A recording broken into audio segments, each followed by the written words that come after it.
नमस्कार, बहुत स्वागत है आपका। आप देख रहे हैं सबसे बड़ा अखाड़ा। मैं हूं आपके साथ शिल्पा तोमर। तेल की कीमतों में आग लगी हुई है और ये आग बुझेगी कैसे, इसकी खबर ना तो सरकार के पास है ना ही तेल कंपनियों के पास है। विपक्ष सरकार के ऊपर आरोप लगा रहा है कि मोदी सरकार का महंगाई के ऊपर कोई कंट्रोल नहीं है और वो जनता का तेल निकालने का काम कर रही है। तो वही आरोपों के बीच पीएम नरेंद्र मोदी ने विपक्ष के ऊपर एक और आरोप मढ़ दिया और कहते दिखे कि इसका समाधान पहले की सरकारों ने क्यों नहीं निकाला। प्रधानमंत्री के इस बयान के बाद अब विपक्ष एक बार फिर से मोदी सरकार पर हमलावर होता हुआ, जहां एक तरफ कांग्रेस का कहना है कि सरकार बढ़ती महंगाई को लेकर हाथ पर हाथ धरे बैठी है, तो वहीं दूसरी तरफ आम आदमी पार्टी के संजय सिंह ने बीजेपी सरकार को अटल जी के दौर की याद दिला दी और कहते दिखे कि अगर पिछली सरकारों की गलती से महंगाई बढ़ी है तो फिर तकरीबन 7 साल अटल जी की भी तो सरकार थी। मोदी जी को अटल जी से फिर क्या दुश्मनी है। तो कुल मिलाकर सियासत एक तरफ, लेकिन जनता जानना चाहती है कि बढ़ती हुई महंगाई से जो त्राहिमाम मचा हुआ है, आखिरकार कौन उसे बचाएगा, कौन उसे राहत देगा। आज इसी मुद्दे पर अपने खास पैनल के साथ करेंगे चर्चा। ऐसे में सवाल खड़े होते हैं कि तेल ने मचाया हाहाकार, आखिर कौन है कसूरवार। जी हाँ, कसूरवार किसे ठहराया जाए, किसे इसका जिम्मेदार माना जाए। महंगे तेल के लिए मनमोहन कैसे जिम्मेदार, जिस तरह से कहा गया कि पूर्ववर्ती सरकारें इसके लिए जिम्मेदार है, आखिरकार वो कैसे जिम्मेदार है, इसका भी जवाब ढूंढने की हम कोशिश करेंगे। इसके अलावा एक और अहम सवाल कि केंद्र और राज्य ब्लेम गेम क्यों खेल रही है, एक दूसरे पर आरोप प्रत्यारोप क्यों लगा रही है कि पहले आप कम कीजिए, पहले आप कम कीजिए, और ऐसे में इस ब्लेम गेम के चक्कर में आम जनता पिस रही है। महंगे तेल के पीछे आखिरकार ये क्या है पूरा खेल, महंगाई पर कैसे लगेगी लगाम और तेल की कीमतों पर कब लगेगी लगाम, कैसे लगेगी, कब लगेगी लगाम। आज इन्हीं तमाम सवालों के जवाब ढूंढेंगे। हमारे साथ इस समय एक पूरा खास पैनल जुड़ा हुआ है। पैनल का मैं तारुफ आपसे करवा देती हूँ। हमारे साथ बीजेपी प्रवक्ता ओपी सिंह इस समय मौजूद है, बहुत स्वागत है सर आपका। सपा प्रवक्ता आशुतोष वर्मा हमारे साथ जुड़े हुए हैं, बहुत स्वागत है आपका भी। कांग्रेस प्रवक्ता अनुमा आचार्य हमारे साथ है, आपका भी बहुत स्वागत। डॉक्टर सुनील कौशिक वरिष्ठ पत्रकार हमारे साथ इस स्टूडियो में मौजूद है, आपका भी बहुत बहुत स्वागत है। चर्चा की शुरुआत ओपी सिंह साहब आप ही के साथ। समझ तो गए ही होंगे आप, आखिरकार तेल की कीमतों में जिस तरह से आग लगी हुई है, क्या कर रही है आपकी सरकार। प्रचंड बहुमत की इस सरकार से आज देश की जनता जानना चाहती है कि इन कीमतों पर लगाम कब लगेगी, कब उन्हें राहत मिलेगी। शिल्पा जी, ये तो सबको मालूम है कि जो तेल का बाजार है वो अंतर्राष्ट्रीय बाजार से प्रभावित होता है। कोविड-19 और कुछ देशों की घरेलू समस्याओं के कारण जब तेल का उत्पादन कम हुआ है, तो या तो जब तेल का उत्पादन कम होता है तब भारत में देश बढ़े, दूसरे देशों में बढ़ता है, भारत में भी बढ़ता है, या तो जब दाम बढ़ता है तो तेल का दाम बढ़ता है। जो तेल निर्यातक कंपनियों का जो संगठन है, उन्होंने एक बयान जारी किया है 2 दिन पहले कि हम अपने देश के अंदरूनी समस्याओं और कोविड-19 की वजह से तेल का उत्पादन हम कम कर रहे हैं। अब उन्होंने ये 2 दिन पहले कहा है कि हम 5 लाख लीटर प्रतिदिन इसका उत्पादन बढ़ाएंगे। ये आपको पता है, सबको पता है, हमारे जो साथी बैठे हुए हैं, कि इस देश के अंदर 85% तेल का आयात हम दूसरे देशों से करते हैं और 53% गैस का भी आयात हम दूसरे देशों से करते हैं। तो ये बहुत कुछ व्यवस्था जो है वो सरकार की तेल और डीजल पर जो है वो अंतर्राष्ट्रीय मार्केट से प्रभावित होती है। गैस के दाम के बढ़ते दामों को देखते हुए इसके पहले कोई हुआ नहीं। ये जो बजट सरकार ने प्रस्तुत किया है इस बार, उसमें 5000 संयंत्र पूरे देश में लगाए जा रहे हैं, जिससे कि गैस का उत्पादन, गैस पर आत्मनिर्भरता हमारी बढ़े। देखिए, इसमें केंद्र और प्रदेश दोनों की मजबूरी है। केंद्र जहां 1/3 जितना तेल की कीमत है, 1/3 उसका टैक्स है, वही राज्य सरकारों की है। हम कहते हैं कि राज्य सरकार भी कोई नहीं घटाने को तैयार है। जहां दिल्ली में रेट जो रेट है उससे बंबई में 7 रुपया महंगा डीजल और पेट्रोल है, उससे महंगा जो है 5 रुपया राजस्थान में है। तो कहने का मतलब यह है कि सरकार बराबर नियंत्रण। कल ही प्रधानमंत्री जी ने देश को संबोधन में जो उन्होंने तेल कंपनियों के और उससे संबंधित ओपी जी सारे तथ्य रख लिए आपने, लिया है और उसमें उन्होंने कहा है, सारे तथ्य रख लिए आपने, सारी वजह गिनवा दी आपने। नहीं, आप पूछिए जो हमको कहा नहीं, है, मैं अपने आपने बताया कि क्या क्या आपकी मजबूरियां है। अब मैं आपसे ये जानना चाहती हूँ, आम जनता क्या करे, वो कहां जाए? क्या अपनी गाड़ियों में पेट्रोल डीजल भरवाने के लिए अब उन्हें खून बेचना पड़ेगा? देखिए, अभी कल ही प्रधानमंत्री जी ने कहा है कि बहुत जल्दी इस पर नियंत्रण किया जाएगा। जब तेल का अंतर्राष्ट्रीय मार्केट से प्रभावित हुआ, तेल का दाम कम हुआ, इसी देश में कम हुआ। कच्चे तेल की कीमतें इस समय क्या है पता है आपको? तो और जिस समय यूपीए सरकार के समय आप बड़े बड़े बैनर पोस्टर गले में लटकाकर घुमा करते थे, सरकार को घेरा करते थे, उस समय कच्चे तेल की कीमत क्या थी वो भी आपको पता होगा। ऐसे में आप मुझे ये समझा दें कि पूर्ववर्ती सरकारें अभी फिलहाल तकरीबन 7 साल से देश पर आपकी सरकार राज कर रही है, सत्ता में आप लोग बने हुए हैं।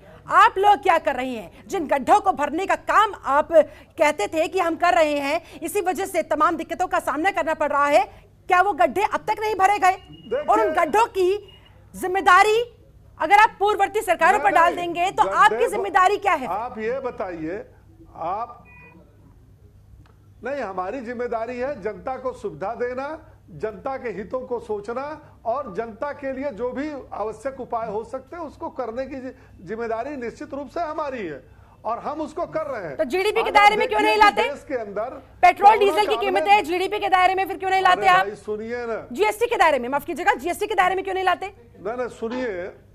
हाँ? नहीं, आप जो महंगाई की बात कर रहे हैं, इसी देश में 2 रुपया किलो हम गरीबों को चावल दे रहे हैं। हम इसी देश में पिछले 10 महीने से 80 करोड़ जनता को मुफ्त हम जो है भोजन दे रहे हैं। हम इसी देश में किसानों को जो है 6,000 रुपया 9 करोड़ किसानों को प्रतिवर्ष जो है हम उनको सम्मान निधि दे रहे हैं। इसी देश में हम जो गरीबों की बात कर रही है, महंगाई की बात कर रही है, हम इसी देश में गरीबों को, तो गरीबों के लिए योजनाएं क्या आप आम जनता का खून चूस कर बनाएंगे क्या? हमने आयुष्मान भारत आप मुझे सवाल का जवाब दीजिए ना, जीएसटी के दायरे में फिर पेट्रोल डीजल क्यों नहीं लाया जाता? देखिए, पेट्रोल डीजल को मैं कह रहा हूं कि अंतर्राष्ट्रीय मार्केट से ये प्रभावित होता है और इसमें सरकार की जो रोल है, सरकार उसको बखूबी जानती है। कल ही हमारे प्रधानमंत्री जी ने कहा है कि उस पर नियंत्रण करने का निश्चित रूप से प्रयास किया जा रहा है और बहुत जल्दी किया जाएगा। लेकिन अब आप ये कहिए कि जो राज्य सरकार है वो कम क्यों नहीं करती? कोई करने को तैयार नहीं। अच्छा, जो लोग भाषण दे रहे हैं वो लोग, जिनकी सरकारें हैं, वही अपने राज्य में कम करके दिखा दे। पंजाब में, छत्तीसगढ़ में, राजस्थान में, महाराष्ट्र में, मेजोरिटी राज्यों में किसकी सरकार है बता पाएंगे आप? सबसे ज्यादा मेजोरिटी राज्यों में किसकी सरकार है बता पाएंगे आप? तो ज्यादा राहत कहां से मिलेगी? ज्यादा उम्मीदें कहां से लगाई जाए? नहीं, राहत देने का पूरा प्रयास किया जा रहा है देश की जनता को। चलिए, आपकी तरफ से ये कहना है कि प्रयास किया जा रहा है, देखेंगे कब तक ये प्रयास होता रहेगा। 11 दिन तो हो चुके हैं, 11 दिन तो हो चुके हैं, लगातार पेट्रोल डीजल के दाम बढ़ते जा रहे हैं। ठीक है, हमारे साथ अनुमा आचार्य है, मुस्कुरा रही है। अनुमा जी, जवाब दीजिए। विपक्ष की तरफ से काफी हंगामा हो रहा है, लेकिन लग नहीं रहा हंगामे का कोई भी असर सरकार पर पड़ता हुआ, कोई भी दबाव सरकार पर पड़ता हुआ। शिल्पा जी, असल में इनका दोष नहीं है। इनकी 2 दिन पहले ब्रीफिंग हुई है सबकी इकट्ठा, तो जितने बीजेपी प्रवक्ता जहां जहां भी टेलीविजन चैनल पे बैठे हैं ना, यही बोलेंगे कि ओपेक देशों ने ऐसा एक रिलीज निकाला है और माननीय प्रधानमंत्री जी ने कहा है और पुरानी सरकारें, आप देख लीजिएगा, बिल्कुल छापे खाने में एक तरह का प्रिंट निकलता है ना, उस तरह की कहानी है। असल बात तो ये है कि इतने दिनों में पिछले 2019 से लेके अब तक 200 बार कीमतें बढ़ी हैं, चाहे वो 20 पैसे, 25 पैसे, 10 पैसे, 15 पैसे करके बढ़ी हैं और 15 रुपए से ज्यादा बढ़ी है। एक और बात हुई है कि यूपीए के समय में हम पूरे देश की खपत का मतलब हम 23.5% तेल हम प्रोड्यूस करते थे, तो उस समय हमने ओएनजीसी का बजट भी जो था वो 11,000 करोड़ के करीब रखा हुआ था। अब जो है 15.5% ही प्रोड्यूस कर पाते हैं और ओएनजीसी का बजट भी घटाकर 4,000 करोड़ कर दिया है। ये नहीं समझ में आता। असल में क्या है ना कि भारतीय जनता पार्टी को चुनाव लड़के सत्ता हथियाना आता है, लेकिन उसके बाद देश कैसे चलाना है उससे पूरी तरह इनका अनभिज्ञ लोग हैं और झींकना इनका जन्मसिद्ध अधिकार है। अपरिपक्व नेतृत्व है जो सत्ता के मजे तो चाहता है लेकिन सत्ता की जिम्मेदारियों से बचता है। और अभी हमने लेकिन प्रधानमंत्री जी तो कह रहे हैं कि पूर्ववर्ती सरकार को ये जिम्मेदारी लेनी चाहिए थी। आप लोगों ने अपनी सरकार रहने के दौरान कुछ नहीं किया, इस पर जवाब दीजिए। हालांकि राहुल गांधी ने कहा है हालांकि राहुल गांधी ने कहा है कि जीडीपी में बहुत अच्छा विकास करके दिखाया है। जीडीपी यानी कि गैस, डीजल, पेट्रोल के दाम बढ़ते जा रहे हैं। जी, वो तो हम सब देख रहे हैं। आप भी एक नॉर्मल, हम सब लोग सामान्य जन जिनके घर हैं, जिनके परिवार हैं, हम सब जानते हैं कि किस तरह से ये बढ़ते हुए दाम हमें प्रभावित कर रहे हैं। और सबसे खतरनाक बात तो ये है कि हमारे पड़ोस में पाकिस्तान जैसा देश है जिसके यहाँ 51 रुपए प्रति लीटर मिल रहा है, भूटान में 49 रुपए में मिल रहा है, श्रीलंका में 60 में मिल रहा है, नेपाल में 68 में मिल रहा है, बांग्लादेश में 71-76 में मिल रहा है। हम ही लोग जो है वो 90 और 100 पर पहुंचे जा रहे हैं। तो ये सरकार चलिए, सपा प्रवक्ता हमारे साथ आशुतोष वर्मा भी जुड़े हुए हैं। आशुतोष वर्मा, राम के राज्य में फिर तेल में आग क्यों लगी हुई है इतनी? कौन जिम्मेदार, कौन कसूरवार?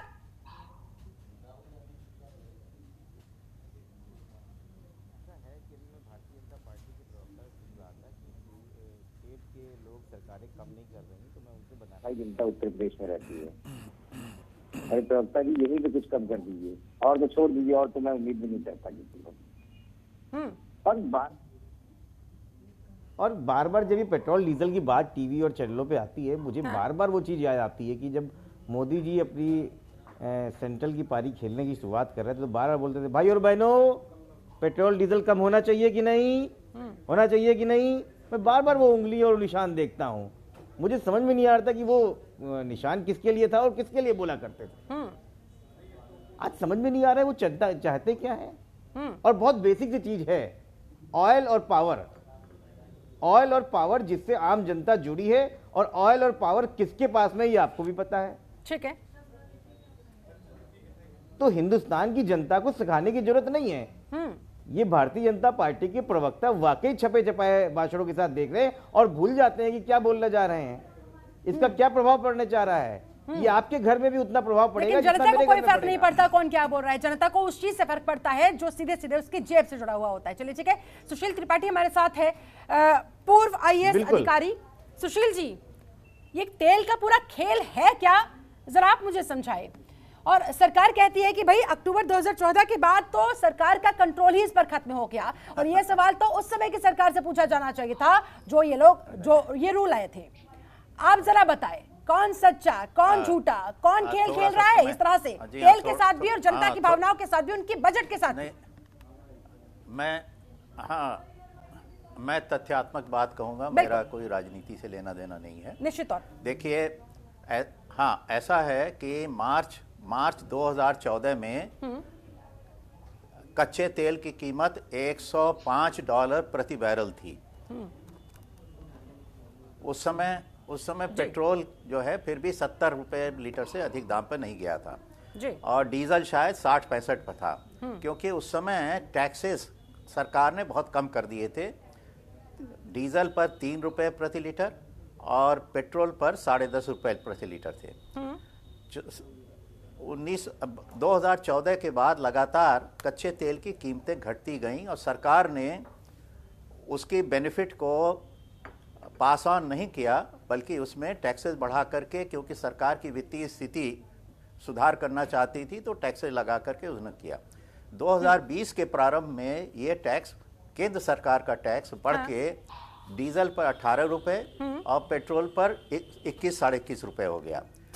और इस केंद्र के टैक्सेस के बाद राज्य सरकारें भी लगभग 15 से 20 रुपए टैक्स लगाती हैं। ठीक है। तो इस तरह से हाँ, अब अगर $60 प्रति बैरल है कीमत कच्चे तेल की, तो पेट्रोल की कीमत 31-32 रुपए प्रति लीटर होनी चाहिए। लेकिन उस पर बेस प्राइस तो वही है। 33 रुपए मैं जनता को बता देती हूँ, 16 फरवरी की अगर हम पेट्रोल के दामों की बात करें तो बेस प्राइस 31 रुपए 82 पैसे है, एक्साइज ड्यूटी इसमें 32 रुपए 90 पैसे है, डीलर कमीशन इसमें 3 रुपए 68 पैसे है, और वैट जो दिल्ली सरकार लगाती है वो है 20 रुपया 16 पैसा। इस तरह से कुल मिलाकर जो जनता को अपनी जेब से देना पड़ रहा है वो पड़ रहा है 89 रुपीज 29 पैसा, सबसे ज्यादा एक्साइज ड्यूटी। बात ये है जी हाँ, देखिए, मैं वित्त विभागों में बहुत दिन रहा हूँ, केंद्र और राज्य के, तो मैं उसकी तरफ से बता रहा हूँ कि इनकी असली बात क्या है। असली बात यह है कि इससे अच्छा और सटीक टैक्स उगाही करने का कोई और तरीका नहीं है। इसमें कोई चोरी होने की गुंजाइश नहीं है और कोई कॉस्ट ऑफ कलेक्शन नहीं है।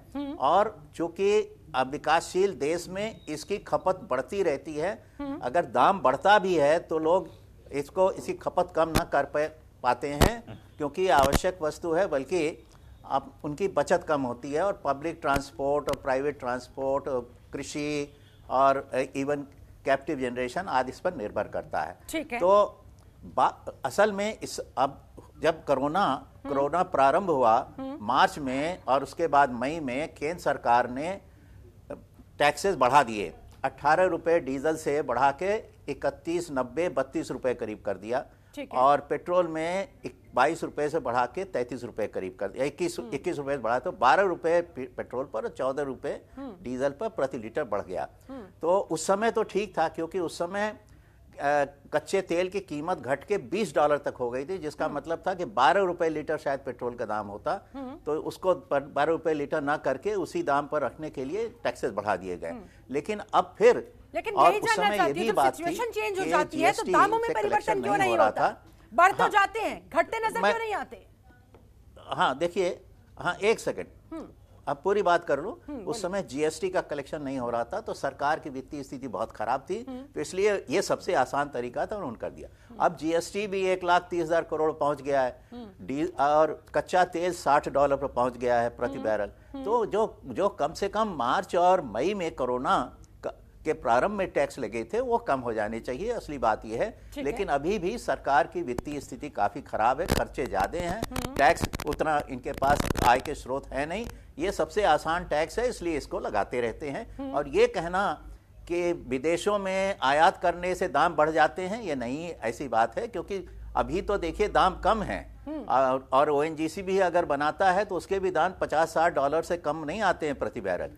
तो और दाम पहले तो $140 तक चले गए थे। होना चाहिए, ये इस समय टैक्सेस ज्यादा हैं और ये साफ बात मेरे साथ जुड़े रहे, आप सभी मेहमान मेरे साथ जुड़े रहे। फिलहाल मुझे यहाँ पर एक बहुत छोटे से ब्रेक के लिए रुकना होगा। डॉक्टर सुनील कौशिक वरिष्ठ पत्रकार भी हमारे साथ जुड़े हुए, उनके पास मैं नहीं जा पाई। ब्रेक के बाद डॉक्टर सुनील कौशिक, सबसे पहले मैं आप ही के पास जाऊंगी, आपका ओपनिंग कमेंट में चाहूंगी, उसके बाद चर्चा को आगे बढ़ाएंगे। यही जानने की कोशिश करेंगे कि जब पेट्रोल डीजल के दाम लगातार इस तरह से बढ़ते जा रहे हैं तो आखिरकार उसको जीएसटी के दायरे में लाने में क्या समस्या है, सरकार को क्या प्रॉब्लम है, आम जनता अगर करा रही है तो आखिर उसके दर्द का निवारण फिर कौन करेगा? प्रचंड बहुमत आप ही को दी थी, एक बार नहीं 2-2 बार दी थी। ऐसे में जनता आपसे उम्मीद नहीं करे तो फिर किससे उम्मीद करे? और क्या ये समाधान होता है कि पूर्ववर्ती सरकारों पर सारा ठीकरा फोड़ देना? डॉक्टर सुनील कौशिक, आपके पास आते हुए आपको क्या लग रहा है, ये जो हाहाकार मचा हुआ है, कसूरवार कौन है, जिम्मेदार कौन है और समाधान क्या नजर आता है? देखो शिल्पा जी, जब 2014 के बाद सरकार आई, उन्होंने तमाम ऐसे निर्णय लिए जिससे कि इस देश की अर्थव्यवस्था में उथल पुथल मची। हाँ। चाहे जीएसटी को लेकर के हो, चाहे नोटबंदी को लेकर के हो, जीएसटी में 27 बार चेंज हुआ है, इसके भी दुष्परिणाम रहे हैं। लेकिन ओपी साहब बड़ा लंबी बातें अभी कर रहे थे कि साहब अंतरराष्ट्रीय स्तर पर ये हाल है, कोरोना का वो हाल हो गया, तो क्या अन्य देशों पर ये चीजें लागू नहीं होती?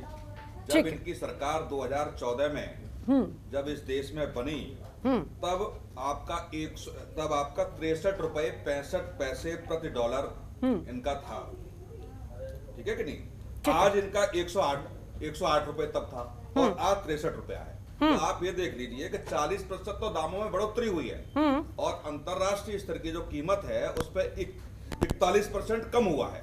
ठीक है, तो ये जब ये आंकड़े बताते हैं कि आपका प्रति बैरल के हिसाब से 41% की रेट कम हुई है और 40% आप बढ़ा रहे हैं, तो आखिर में कोई तो कारण रहे होंगे उसमें। ठीक है, दूसरी बात मैं आपको बता दूं कि जो कलेक्शन आपका कलेक्शन की बात करोगे तो 3 मई 2014 से लेकर के कम से कम 21 लाख करोड़ के आसपास का कलेक्शन हुआ।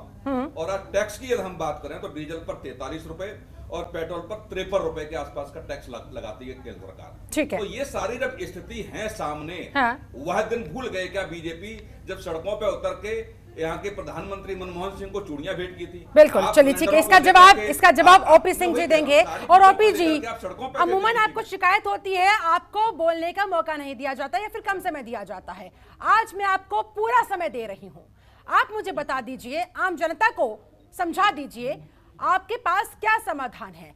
2 सवाल मेरे आपसे सीधे सीधे। पहला सवाल ये, अंतर्राष्ट्रीय बाजार का जो आप हवाला दे रहे हैं वो तो अन्य देशों पर भी लागू होता है, उसी हिसाब से उन लोगों के रेट्स भी तय होते हैं। और दूसरा सवाल ये कि आखिरकार समाधान क्या होगा? हमको बहाना नहीं चाहिए, हमको समाधान चाहिए, आम जनता को राहत चाहिए। आपका समय शुरू होता है अब, पूरा समय आपको दिया जाएगा।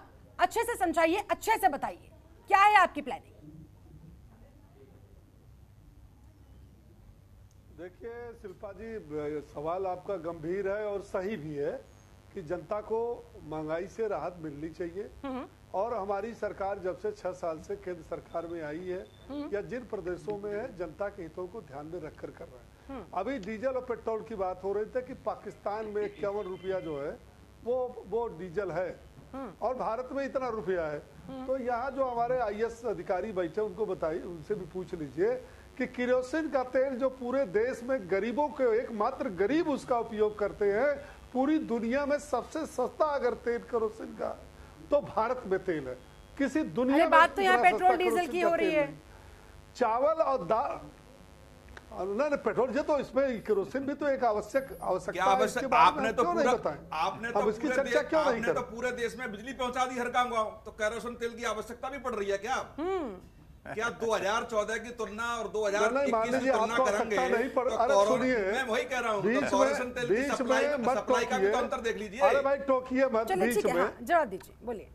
अरे जब आपकी बारी आएगी तो बोलिएगा, जब आपकी बारी आएगी ठीक है। मान लीजिए आप उस पार्टी के हैं जहां पर केरोसिन के तेल के बारे में आपको जानकारी नहीं है, लेकिन अत्यंत पिछड़े और गरीब आदिवासी क्षेत्रों में जाइए तो आज भी उनकी केरोसिन तेल की खपत है। हाँ। दूसरी बात यह है शिल्पा जी कि केंद्र में भारतीय जनता पार्टी की सरकार आने के पहले मनमोहन सरकार ने 2014 में 1,40,000 करोड़ का आयल बांड जारी किया था, जिसका प्रतिवर्ष सरकार 9,960 करोड़ रुपया उसको भरना पड़ता है, देना पड़ता है। तो जो पूर्ववर्ती सरकार पर हमारे प्रधानमंत्री ने आरोप लगाया था कि पूर्ववर्ती सरकारों की भी देन है, तो उनकी गलत नीतियां और गलत उन चीजों को मैं उस पर थोपना नहीं चाहता। तो 7 साल से आप लोगों ने उसे रिकवर नहीं किया क्या? कि नहीं, पिछली तकरीबन 7 साल होने को आए हैं, आप लोग उससे उबर ही नहीं पाए क्या? नहीं, बिल्कुल उसकी जो है भरपाई भी हो रही है और जो उससे जो हमको एक्साइज से मिलता है वो उसकी भरपाई भी हो रही है। ऐसा नहीं है, लेकिन ऐसा भी नहीं है कि तेल का जो दाम आपको जो उससे सेंट्रल एक्साइज में जो केंद्र सरकार लेती है या प्रदेश सरकार लेती है, वो अपने वित्तीय अन्य मामलों में कोरोना की वजह से देश की जो आर्थिक मंदी हुई है, प्रदेशों की आर्थिक मंदी हुई है, पूरी दुनिया की आर्थिक मंदी हुई है, और ऐसी स्थिति में भारत देश कि जो व्यवस्था है उसकी ठीक है, ऐसी कुछ इमरजेंसी जब आती है, महामारी जब आती है, तो थोड़े टाइम के लिए सर समझ में आता है, थोड़े टाइम के लिए तो आम जनता भी शिकायत नहीं करती है, क्योंकि हमें पता है कि हमें इस क्राइसिस को एक साथ मिलकर झेलना है। लेकिन अगर वो कंटिन्यूअसली चलता ही जाएगा तो जनता आप लोगों से फिर एक ना एक दिन सवाल करेगी ना। और आप मुझे ये बताएं कि एक्साइज ड्यूटी आप लोग कम क्यों नहीं कर रहे हैं? आप लोग कदम उठाएंगे तब राज्य सरकारों से उम्मीद की जा सकती है, तब कहा जा सकता है देखिए भाई केंद्र सरकार ने फैसला ले लिया है, राहत दे दी है, अब आपका नंबर है राहत देने की। देखिए ऐसा सिर्फ सरकार जो जनता जो उम्मीद सरकार से करती है, सरकार उनके उम्मीदों पर खरी उतरती है।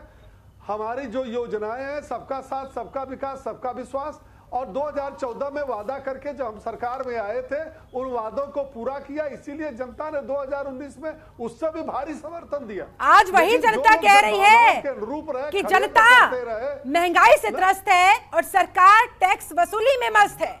उसी जनता की बात मैं आपको बता रही हूं आज।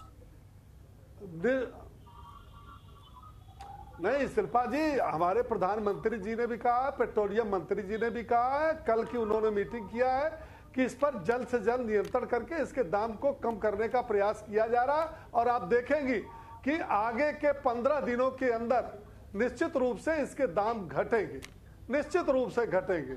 और गैस की जो है अब तक हमारे देश में ठीक है, ये जो हम आया 53% करते थे, आश्वासन दे रहे हैं, ये आश्वासन कम जुमला ज्यादा नजर आ रहा है। 5000 संयंत्र पूरे देश ठीक है, इसकी हकीकत क्या है वो जरा सुशील त्रिपाठी बताएंगे, पूर्व IAS हमारे साथ जुड़े हुए हैं। सुशील जी, 10-15 दिन 20 दिन दामों को बढ़ाते जाओ, फिर 15-20 दिन बाद थोड़ी सी दामों में कटौती कर दो, जनता को दिखा दो। कब तक बेवकूफ जनता ऐसे बनती रहेगी? देखिए, आसाम ने 5 रुपए घटा दिए राज्य सरकार ने, क्योंकि वहाँ पे इलेक्शन होने वाला है। तो शायद ये प्रतीक्षा की जा रही है कि जब इलेक्शन नज़दीक आवेगा तब इसे कम कर दिया जाए, क्योंकि तो तब तक कितने दाम बढ़ा दिए जाएं कि अगर कम भी करने की नौबत आए तब भी नुकसान ना हो। और 14 रुपए डीजल पर अतिरिक्त लगा है, जो अतिरिक्त लगा है उसकी अब कोई आवश्यकता नहीं है। अब जीएसटी पूरा अब अपने स्तर पर चला गया है, बाकी टैक्सेस भी ठीक आ रहे हैं। ठीक है, तो उसे तो कम से कम हटा लेना चाहिए। ठीक है, उसे कम से कम हटा लेना चाहिए। ओपी सिंह साहब, आज आप ही के पास आऊंगी मैं बार बार, आज आपको जवाब देना पड़ेगा, क्यों नहीं हटाया जा रहा? फिर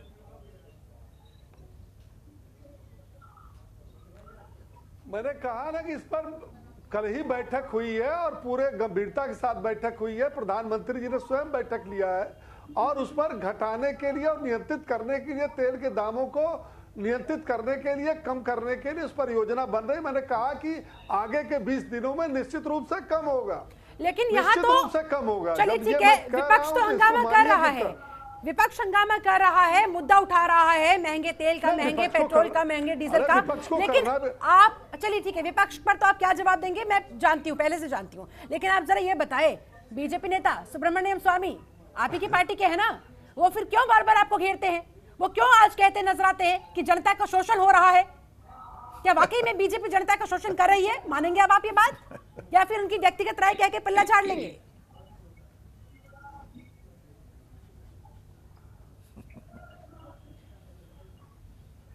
ओपी जी, क्या हुआ? आवाज मिल रही है? आप हमसे पूछ रही हैं? बिल्कुल सर, सुब्रमण्यम स्वामी किसकी पार्टी में है? पूछ रही हैं? बिल्कुल सर, सुब्रमण्यम स्वामी किसकी पार्टी में है? उन्होंने कहा है कि जनता का शोषण हो रहा है। ठीक है, तो क्या उनका विचारधारा या उनकी जो ओपिनियन है या उन्होंने जो कमेंट किया है उस पर मैं क्या कमेंट कर सकता हूँ? किसी के व्यक्तिगत कमेंट पर मैं कैसे कमेंट कर सकता हूँ? अब वो व्यक्तिगत कमेंट हो गया। कहा कैसे कहा? और विपक्ष की जहां तक सवाल है, विपक्ष तो उठाएगा ही। अच्छा ठीक है, ये भी स्वाभाविक प्रक्रिया है विपक्ष को। ठीक है, विपक्ष अगर विपक्ष जो है सीए के साथ खड़ा हो सकता है, अगर विपक्ष 370 के साथ खड़ा हो सकता है, ठीक है, अगर विपक्ष जो है, चलिए विपक्ष की छोड़िए, विपक्ष की छोड़िए, विपक्ष को तो विपक्ष जो है दिल्ली के हिंसा के लोगों के साथ सर, विपक्ष को छोड़िए, विपक्ष को जो करना था अपने समय में वो कर चुका है। उग्र मुझे ये बताएं, बस सीधा सा सवाल, ओपी सिंह, बहुत छोटा सा सीधा सा सवाल, क्या आपका पेट्रोल डीजल की कीमतों पर कंट्रोल है, हाँ या ना? अगर कंट्रोल है तो आगे आपसे आपके आश्वासनों पर विश्वास किया जाए, और अगर कंट्रोल नहीं है, कंट्रोल बिल्कुल है, तो फिर ये क्यों कह दिया जाता है बीजेपी के प्रवक्ताओं की तरफ से, नेताओं की तरफ से, कि अक्टूबर 2014 के बाद से तो पेट्रोल डीजल के दामों पर सरकार का कंट्रोल रहा ही नहीं? सुधांशु त्रिवेदी फिर ये क्यों कहते नजर आते हैं? सुधांशु त्रिवेदी फिर ये क्यों कहते नजर आते हैं? इनके पेट्रोलियम मंत्री ने भी कहा, पेट्रोलियम मंत्री अशोक प्रधान सरकार के कंट्रोल करने की पोजीशन में है ही नहीं। आप कह रहे हैं कि कंट्रोल में है, पहले तो आप खुद ही क्लियर कीजिए। सुधांशु त्रिवेदी ने भी ये खुले तौर पर स्वीकार किया है कि अक्टूबर 2014 के बाद सरकार का कोई कंट्रोल नहीं, तो जनता को क्या बरगलाया जा रहा है? वो बातें अलग, वो राजनीतिक बातें हो सकती हैं, अलग अलग सही बता रहे हैं, हो सकती है, लेकिन सरकार नहीं, सुनिए भाई, सरकार कैसे ये कह सकती है जिम्मेदारी से कि नहीं हमारा कोई नियंत्रण नहीं है उसके कारण अलग अलग हो सकते हैं। ठीक है, डॉक्टर आशुतोष वर्मा कुछ कहना चाहते हैं? उपाय अलग अलग हो सकते हैं। ठीक है सर, आपका जवाब गले नहीं उतरा। शिल्पा जी, विपक्ष को भी थोड़ा समय दे दीजिए। बिल्कुल बिल्कुल सर, बिल्कुल आ रही हूँ आप ही के पास। डॉक्टर आशुतोष वर्मा। शिल्पा जी, पहले तो बीजेपी के प्रवक्ता को बता दें, विपक्ष को कहीं भी खड़ा हो, कम से कम सुब्रमण्यम स्वामी आप ही की पार्टी में है, ये जान लीजिए। शिल्पा जी देखिए, आपने शुरुआत में ही 2 चीज इनसे पूछी और जिसका जवाब अभी तक नहीं दे रहे हैं। सबसे बड़ा सवाल था कि जब पेट्रोल देश में जीएसटी लागू की गई तो पेट्रोल और डीजल को जीएसटी से बाहर क्यों रखा गया, क्या सोच के रखा गया, क्या आज के दिन की वो तैयारी थी? इसकी वजह मैं इसलिए बता रहा हूं, पिछले 6-7 सालों के अंदर 2 ऐसे उद्योगपति हैं और मैं बहुत गर्व से बोल रहा हूं कि इस आपदा में जिसने अवसर का काम किया है, माननीय अंबानी जी की पिछले 5 साल में 73% वर्थ बढ़ के 6,58,000 करोड़ हो जाती है और अडानी जी की 65% आयत बढ़ के लगभग 3 गुने लोगों के 2,88,000 करोड़ हो जाती है। तो क्या ये जीएसटी में किसी साजिश के तहत इनको नहीं रखा गया था या प्रधानमंत्री जी पहले से ही कोई कर्जे पे इनके ऊपर थे जिसको चुकाने के लिए तैयारी की गई थी? क्योंकि आपदा में अवसर तो एक ही लोग ने कमाया है और ये कोरोना की बात कर रहे हैं। हाँ। कोरोना की बात तो मैं मानता हूं, पूरे विश्व में कोरोना था, अकेले भारतीय जनता पार्टी के लिए कोरोना नहीं था। और जब $35 का प्रति बैरल तेल था तब आपने क्या दिया हमको? तब भी लूटा। तो आप कहीं ना कहीं इस पेट्रोल से, इस पावर से आप कुछ उद्योगपतियों के लिए अपना कर्जा या अपने आगे आने वाले चुनाव की तैयारी के लिए धन उगाही का हिस्सा हम देशवासियों के लिए बना रहे हैं। चलिए, कांग्रेस प्रवक्ता हमारे साथ अनुमा आचार्य भी जुड़ी हुई हैं। अनुमा जी, क्या उम्मीद लगाई जाए कि जब चुनाव पास आएंगे तब दाम घटाए जाएंगे, तब तक क्या लगातार बढ़ते ही जाएंगे? चौपाई है, बन बहु विषम मोह मद माना, नदी कुतर्क भयंकर नाना। इसका अर्थ ये है कि जब मद और मोह हो जाता है तो वो बीहड़ जंगल की तरह होता है और जब कुतर्क होते हैं वो भयंकर नदी के जैसे होते हैं। तो आज हमने देखा, आपने इतना सारा समय पूरा ही लगभग दे दिया बीजेपी के प्रवक्ता को, पर मैं समझती हूँ, शुरू में तो मुझे लगा कि मुझे क्यों नहीं समय मिल रहा, पर मुझे समझ में आया कि आपने उन्हें पूरी तरह एक्सपोज कर दिया है। क्योंकि आज उनको जितना मौका मिला उसके बाद भी केवल कुतर्क और दूसरी बातें, वही छापे खाने की बात एक मनमोहन सिंह जी के ऊपर लगा दिया कि ऑयल बॉन्ड की कुछ बात कर दी। इस ऑयल बॉन्ड का अगर इतना बड़ा महत्व था तो राज्यसभा या लोकसभा में पेट्रोलियम मंत्री ने क्यों नहीं कहा इस बारे में? पीआईबी की कोई रिपोर्ट क्यों नहीं है? तो कहीं से सुन कर आके, और कल परसों में अगर 50 पैसे अगर कम भी कर दिए तो मैं समझती हूँ कि उसका कोई वैल्यू नहीं होती है। और अगर कहीं भी चुनाव होगा उस समय होगा, अभी हो सकता है पश्चिम बंगाल में कुछ पैसे कम हो जाए, तो उस तरह की बात है। यानी कि पहले 10 रुपए बढ़ा दो, उसके बाद 2-2.5 रुपए कम कर दो और दिखा दो कि राहत दे दी है। आपकी बात मैं सुन नहीं पाई। यानी कि कुल मिलाकर कोशिश इसी तरह की रहती है कि पहले 10 रुपया तकरीबन बढ़ा दो, उसके बाद 2-2.5 रुपया उसमें कम कर दो, फिर ये दिखा दो कि देखिए हमने तो राहत दे दी है, हमने तो कम कर दिए हैं दाम। जी, तो मैं अभी भी आपकी पूरी बात सुन नहीं पा रही हूँ, शायद किसी तरह का व्यवधान है। ओके मैम जी, लेकिन जी बोलिए अनुमा जी, आपकी आवाज आ रही है मुझे। जी, मैं ये कह रही हूँ कि ये जो सरकार का प्रोडक्शन में कमी होना, सरकार का हर जगह बजट में कमी होना, क्योंकि सरकार को और कोई मद मालूम नहीं है कहां से अपना रेवेन्यू का खर्चा चलाए। कहीं पर वो फास्टैग के ऊपर अचानक पैसा उगाही करती है, कहीं वो ऑयल के ऊपर इस तरह से उगाही करती है। तो सरकार कोशिश बहुत कर रही है, लेकिन सरकार में चूंकि योग्यता नहीं है, इसलिए वो सही तरह से अपने रेवेन्यू को जनरेट नहीं कर पा रही है, और नतीजा हम, आप और जनता, हम सब लोग उसका खामियाजा भुगत रहे हैं। ठीक है डॉक्टर सुनील कौशिक, रेवेन्यू का सारा पैसा हमारी ही जेब से जा रहा है, लेकिन जब बड़े बड़े भ्रष्टाचार के खुलासे होते हैं तो हम ही लोगों को दुख होता है, क्योंकि हम टैक्स पेयर्स हैं। आम जनता को दुख होता है कि अच्छा यहां जा रहा था हमारा सारा पैसा, तो इसलिए हमें राहत नहीं मिल पा रही थी। नहीं, बिल्कुल शिल्पा आप ठीक कह रही हो, लेकिन सरकार को पैसा चाहिए देश को चलाने के लिए।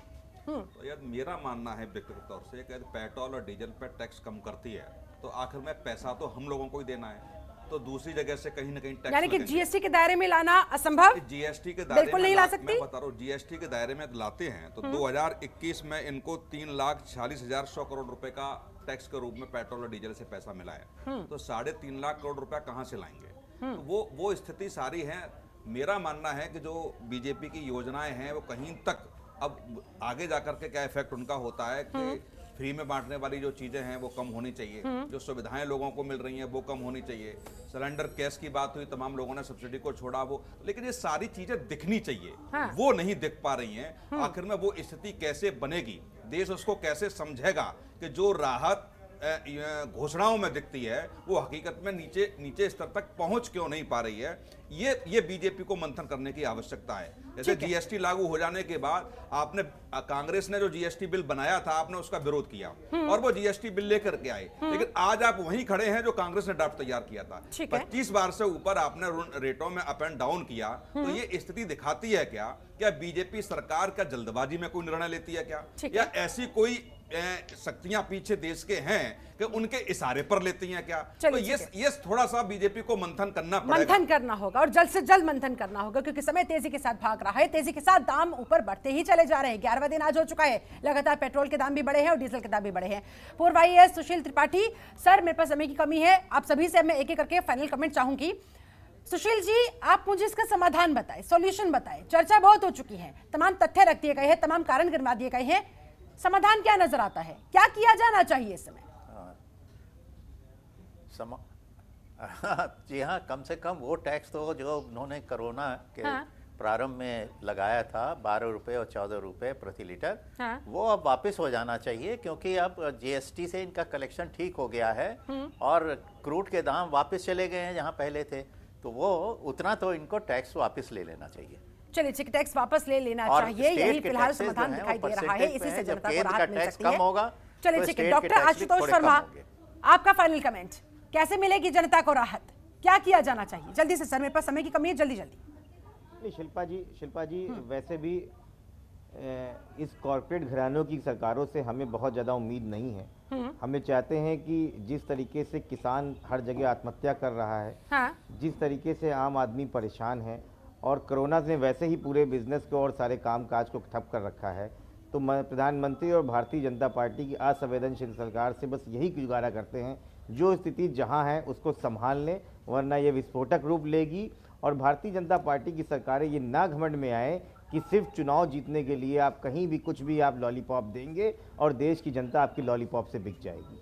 चलिए ठीक है, अनुमाचार्य जल्दी से मैं फाइनल कमेंट। जी, चुनाव केंद्रित जो फ्रीबीज बांटने की आदत है इनकी, उसे खत्म करना चाहिए, देश के प्रशासन की तरफ केंद्रण करना चाहिए, जिससे रेवेन्यू बन सके और इस तरह से जनता को उसका खामियाजा न भुगतना पड़े। ठीक है, डॉक्टर सुनील कौशिक। बिल्कुल है, जिस उम्मीद के साथ सरकार को पूर्ण बहुमत मिला है, जो जनता की उम्मीदें हैं, मुझे लगता है कि प्रधानमंत्री जी को उन उम्मीदों पर खरा उतरना चाहिए। ठीक है, जिम्मेदारी किसी की तो तय होनी चाहिए। नहीं, बिल्कुल होनी चाहिए। मैंने अभी भी कहा थोड़ी, कौन सी ऐसी शक्तियां हैं, कौन से ऐसे लोग हैं जो वास्तव में इस अव्यवस्था को हवा दे रहे हैं। आप ये देखिए, टैक्स वसूली की बात इधर से नहीं उधर से होगी, लेकिन जो चीजें, जो आंकड़े निकल के आ रहे हैं कि तमाम ऐसी कंपनियां हैं जिनके कोरोना काल में भी 3-3, 4-4 गुने फायदे निकल के आ रहे हैं, उनके 4-4 गुनी प्रॉपर्टी उनकी हो गई। आखिर वो कैसे हो गई? सरकार के कम होते जा रहे हैं, प्राइवेट कंपनियों के ज्यादा होते जा रहे हैं, तो ये सारी चीजें हैं सरकार, इसे भी सरकार को देखना होगा। चलिए ठीक है, ओपी सिंह साहब, आपका फाइनल कमेंट, आश्वासन दे दीजिए, देश की जनता को बता दीजिए किस प्लानिंग के साथ आप उन्हें राहत देने वाले हैं, क्योंकि सर बहुत आसान शब्दों में और बहुत सीधे शब्दों में आपको कहना चाहती हूँ, समझाना चाहती हूँ कि पेट्रोल डीजल की कीमतों का सीधा असर बढ़ती हुई महंगाई पर पड़ता है, क्योंकि ट्रांसपोर्टेशन चार्जेस महंगे हो जाते हैं, फल सब्जियां महंगी हो जाती हैं, दवाई महंगी हो जाती है सर। इसलिए बार बार जनता आप लोगों से ये जानना चाहती है कि कब लगेगी लगाम।